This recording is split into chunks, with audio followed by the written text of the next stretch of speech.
Good morning, everyone. Welcome to week 3, which runs from September 15 all down to September the 19th. And I know as we are progressing in this course, you guys are trying to find your bearings, you're trying to find your feet, you're trying to navigate on how to properly assess this course shell and to properly assess your slides, decks, and the activities, the assignments as well.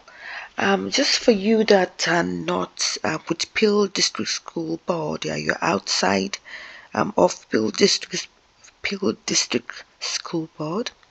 I want to let you know that every week what I do is to make sure that when I'm sharing my Google Slides or I'm sharing any information, I always make sure that I do use anyone with a link so that you guys can have access to your class content.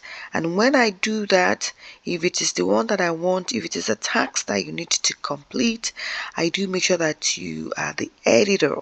But if it is the one that you're not going to be complete, I make you as a viewer. So just in case you guys are still having difficulty you know getting difficulty to having access to the course content or the weekly overview content, I want you to please make sure that you reach out to me so that we can look for a way of resolving this issue. Okay, in the past I've got 2-3 students who have reached out and were able to resolve the issue by sending the slides, the Google Slides to them. So please do reach out. So for this week we're going to be writing a mini paragraph assignment. That will be our first summative assignment for this class, and I want you to please make sure that you guys get this done in a timely manner. I think I've put the due date to Friday, which is this week, Friday the 19th at 11:59 p.m. Let's go along with me as I quickly go over what has been expected of us this week. Again, this week is week 13, September, which will be from September Monday 15th to Friday the 19th. So the agenda for this week is for us to write a paragraph writing review tutorial, then how does lands shape indigenous identities. There is a footprint in the snow activity that we need to get completed, traditional territories, life before contact, looking of maps. Okay.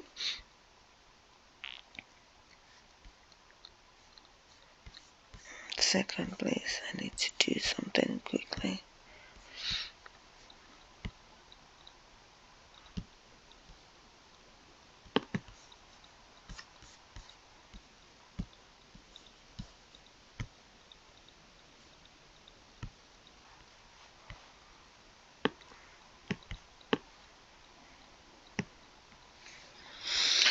Alright, so I want you to gather your materials. If you need to snack on something, get it started.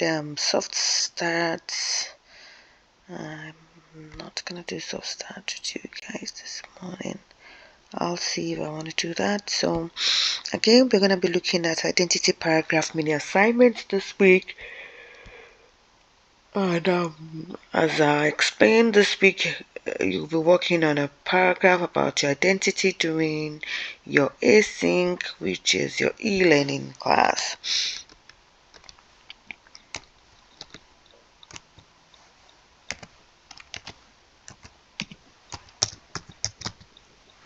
Your e-learning time this week, but first we will revisit paragraph structure before you guys go ahead and do that. Alright, reminders again. Here will be some helpful reminders to get you started, or helpful hints to get you started. So first of all, you want to make sure that anytime you want to write a paragraph, you indent your first sentence. So for every paragraph that you're going to be writing, if it is an essay, always make sure that the first sentence is being indented. You want to make sure that you use proper punctuation and grammar throughout. You must make sure that you go back, you check for grammatical errors, you check for grammatic where you need to put punctuations marks, where you used to put your commas, your period. Make sure that all these are properly used when you are writing your paragraph. 3, you want to use the present tense, not the past tense, guys. The present tense. 4, you want to be formal in your choice of vocabulary. Do not use slang like, oh, it's cool, or chill, and avoid contractions like, I don't care or won't, like don't, can't, or won't. Okay, I do not want to see contractions such as don't, won't, can't. Folks, do not forget to thoroughly introduce your topic, what the paragraph is going to be about in your introductory statement. The argument you're making about the topic and your 3 points, the 3 ways in which you will provide that your argument is valid. Explain your evidence. Always explain your evidence. How and why it proves your point and relates it back to your statement. Always make sure that when you are explaining your evidence and when you have proved your point, you want to go back and relate it to your statement. Your concluding sentence should not state your topic statement word for word again. That will be a kind of repetition. You don't want to do that. But it should restate your point and it should explain them in a way that highlights what you've proven throughout your paragraph. Paragraph structure. What is paragraph structure? You may remember some of the particulars of writing a paragraph from past classes and courses, but it can be helpful to review them. So some of your courses, some of your classes, right? This is a grade 11 university class. You guys would have come across what paragraph structure is. But in this lesson, we will be using points, proofs, and explanations. PPE. Point, proof, explanation. Paragraphs. This kind of paragraph has one purpose: to prove an argument. The paragraph aims to prove your statement by supporting it with 3 solid points, proofs, also known as evidence, and explanations that will prove and clarify the points you made in your introductory statement in a coherent manner. Your paragraph will require the following elements: an introductory sentence, or topic sentence, which should include your statement, argument, and 3 points. A sentence for each of the 3 supporting points, proofs, and explanations. A concluding sentence that will summarize your 3 points. So here is an example of an hamburger paragraph writing. So the topic sentence, okay, that will be your bun. That will be an introductory sentence, or again a topic sentence, which should include your statement, argument, and 3 points. Here we have supporting point 1, which we could see what is inside that burger. And you know when you want to go grab a burger, you're going to have bun, you have tomatoes, you're going to have lettuce, you're going to have your beef, it could be beef, it could be chicken, you're gonna have your beef, then you're gonna have the last layer of the bun. So when you put all this together, then it becomes a hamburger, and you're ready to eat it. So you're going to have the supporting point one, you're going to have the supporting point two, you're going to have the supporting point three, then you're going to have the concluding statement. So your supporting point one will give a specific idea about the topic sentence. Okay? That will include the proof, example, and an explanation of your example.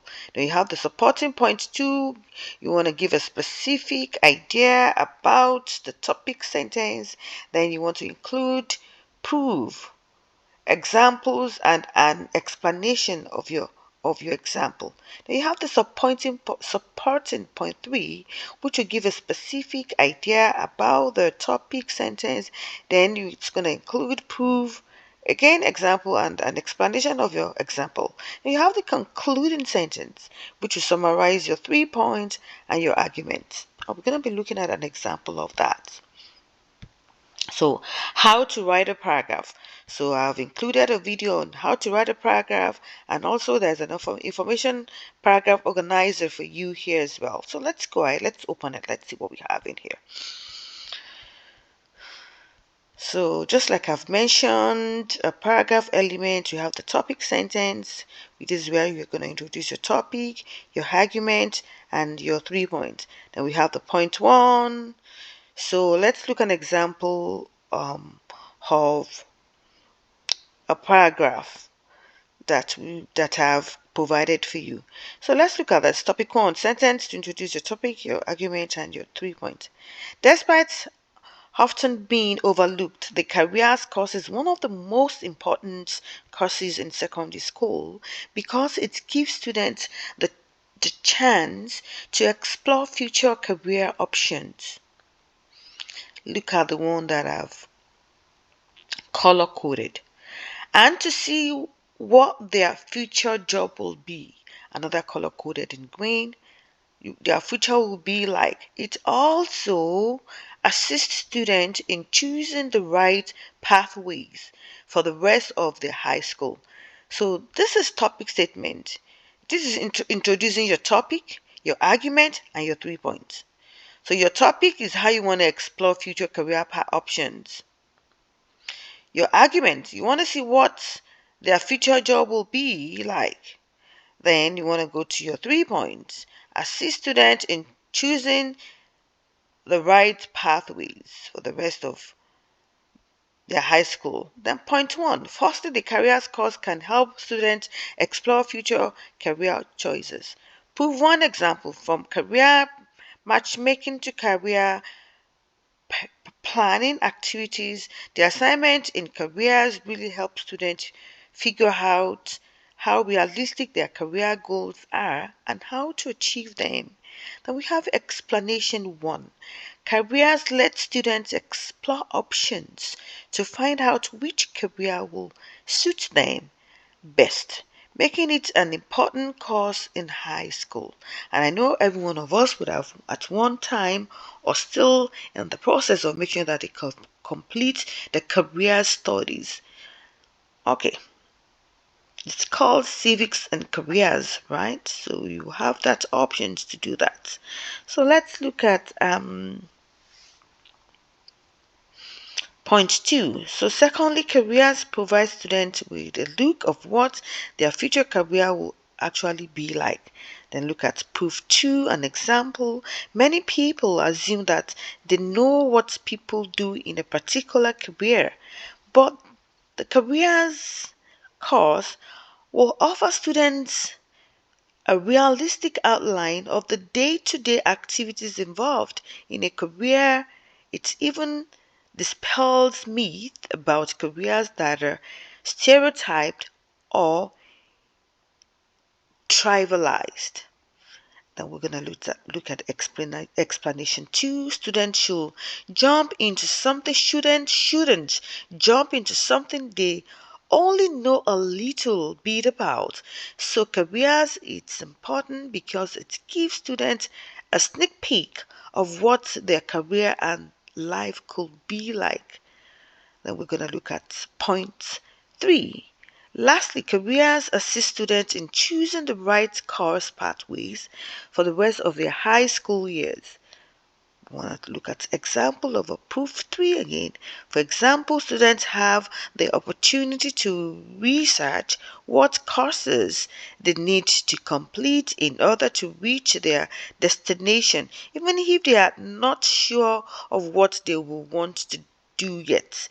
They can find out what the best classes are and what courses are to avoid or to choose, losing all losing only opportunities. Okay, so for an example, you want to be a doctor, right? You're looking at the pathway of on how you can be a doctor. There are some courses in school while you're in high schools that you need as part of your diploma to graduate and to go for if you want to be a doctor. So for an example, you know that before you can be a doctor, before you can be a lawyer, you must first of all have a first degree. So it is after that you've got your first degree that you can now go again to get yourself into a second degree that will give you a pathway to either be a doctor or a lawyer. So for an example, if you want to study medicine, you're looking at, okay, I need some science courses such as chemistry, such as biology, such as maths, such as English, for me to go into that path to read or to study medicine. Or if you want to be a lawyer, you're looking at, okay, I need to make sure that I have at least my maths, I need to have my English, probably a health course. So you want to have a history, or you can even have a science course as well. For you could have a biology if you're looking at, you know what, I want to go into studying law. So these are the pathway and the reason why you need to go ahead and take that career course, so that it can give you an idea on how you can go through that pathway of becoming successful candidates for those choices of yours. So let's look at the explanation 5. So the careers course is a very convenient way to plan the final years of high school and is vital to a student's career planning. And the concluding sentence to summarize your 3 points and your argument to be careers is one of the most important courses in secondary school because it helps students explore career choices. It provides students with the opportunity to discover the day-to-day activities involved in their dream career, and it also assists students in course planning and choosing the right classes for them to achieve their goals. Therefore, careers help students not only to achieve their career plan, but their career success as well. So that would be a great concluding sentence to use in this kind of example. So I'm going to leave this. So you guys have this. Again, I've provided this for you. There's a link whereby you guys can get in here, and let's continue with our writing. Okay, so you want to watch that video on how to write a paragraph, and this is the information paragraph organizer example that I've provided for you. Again, this is that example that we just went through now. So despite often being overlooked, the careers course is one of the most important courses in secondary school because it gives students the chance to explore future career options and to see what their future job will be like. It also assists students in choosing the right pathway for the rest of their high school years. So now that's your introduction sentence. Firstly, the careers can help students explore future career choices, from career matchmaking to career planning activities. The assignment in careers will really help students figure out how realistic their career goals are and how to achieve them. Careers let students explore options to find out which career will suit them best, making it an important course in high school. Secondly, careers provide students with a look at what their future career will actually be like. Many people assume that they know what people do in a particular career, but the careers course offers students a realistic outline of the day-to-day activities involved in a career. It even dispels myths about careers that are stereotyped or trivialized. Students shouldn't jump into something they only know a little about. So careers is important because it gives students a sneak peek of what their career and life could be like. So lastly, careers assist students in choosing the right course pathways for the rest of their high school years. For example, students have the opportunity to research what courses they need to complete in order to reach their destination, even if they are not sure of what they want to do. They can find out what the best classes and classes to take and to avoid not losing any opportunities. The careers course is a very convenient way to plan the final years of high school, and it's vital in a student's career planning. In conclusion, careers is one of the most important courses in secondary school because it helps students explore career choices. It provides students with the opportunity to discover the day-to-day activities involved in their dream career, and it assists students in course planning and choosing the right classes for them to achieve their goals. Therefore, careers help students not only to achieve their career plan, but their career success as well. So this is an example of a paragraph, and this is how it's been broken down for you. So in this, you know that we have the topic sentence, we have the point, which is the proof and explanation 1, we have the point, proof and explanation 2, we have the point, proof and explanation 3, and we have the conclusion. Okay, so let's off on Tuesday, then here we go again. So we're going to be looking at back to our lesson, how does land shape indigenous identity? How does indigenous identity shape the land? So as I've mentioned again previously, the land plays an essential part in indigenous people's identities. So here, Author Thompson Iway speaks about how language impacts the way we see our relationship with the world. In Cree, words to describe nature shows that it is seen as being like a person, not as an inanimate object. This language directly reflects and informs the Cree way of life, reflecting a profound and intimate connection to the land and a desire to care for it and to live in harmony with it. In this lesson, we will focus on how it impacts indigenous peoples, their identities, and everyday realities. Okay, so again, let's break this activity down.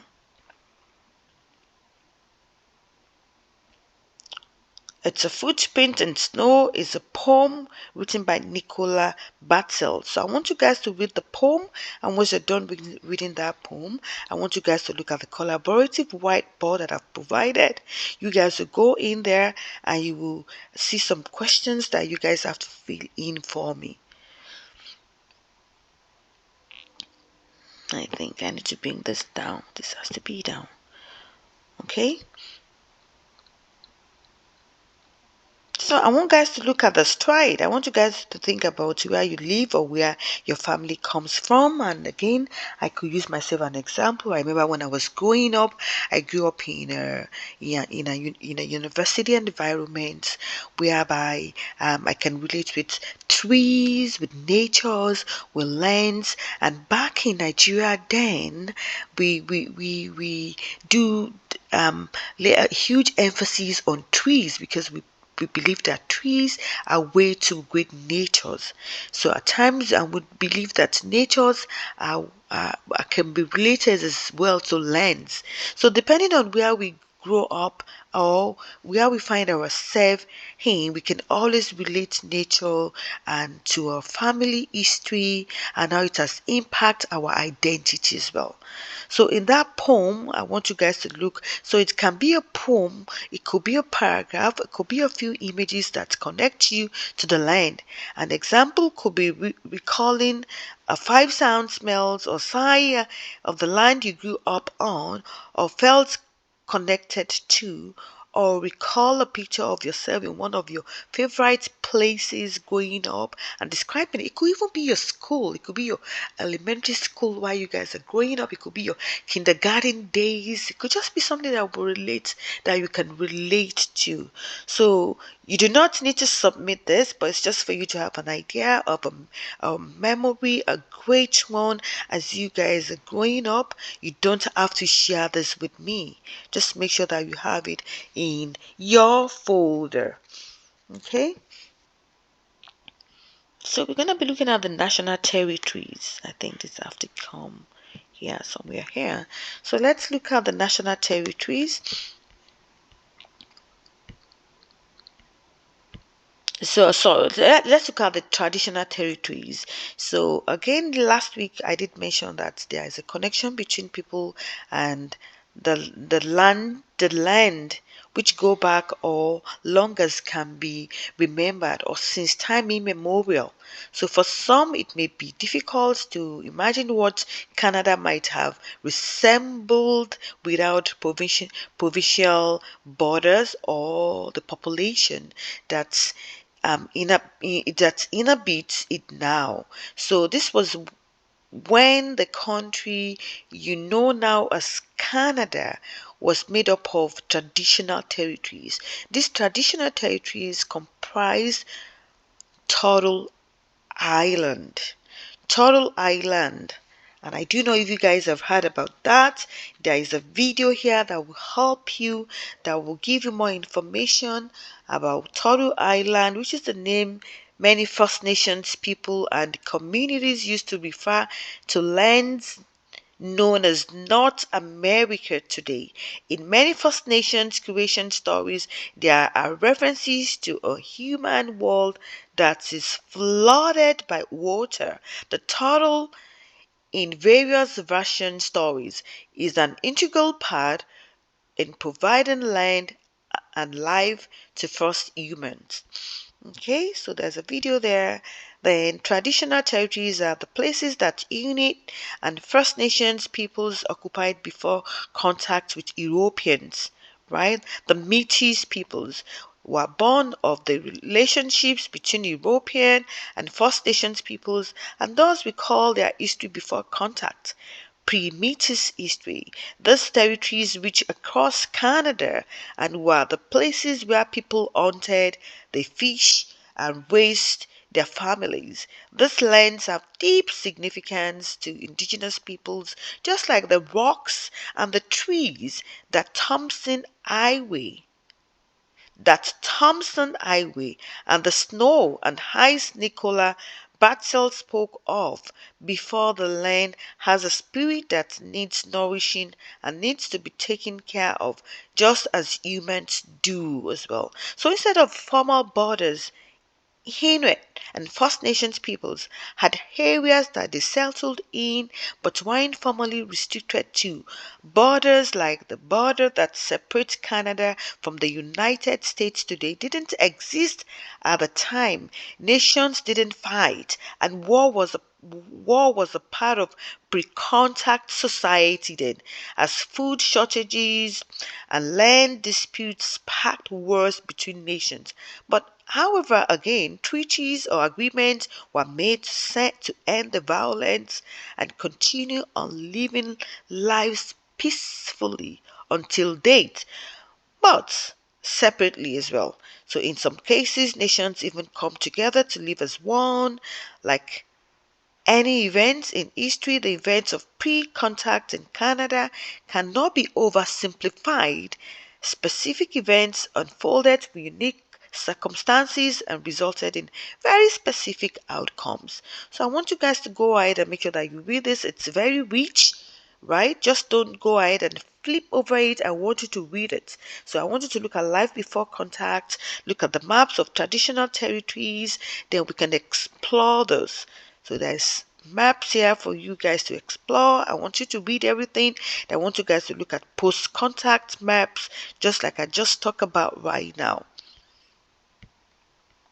And yeah, again, you guys, I want to think about this. Brainstorm some consequences this will have for the relationship between indigenous and non-indigenous peoples. Think about what this will do to friendships and traditional territories. So when you drag this, you will be able to reveal it. So it's air covered. Make sure that you drag so that you can reveal it. So all you have to do is just to drag this box and it will help you to reveal. Look at that. So you want to make sure that you drag that so that you can reveal what it's eating there.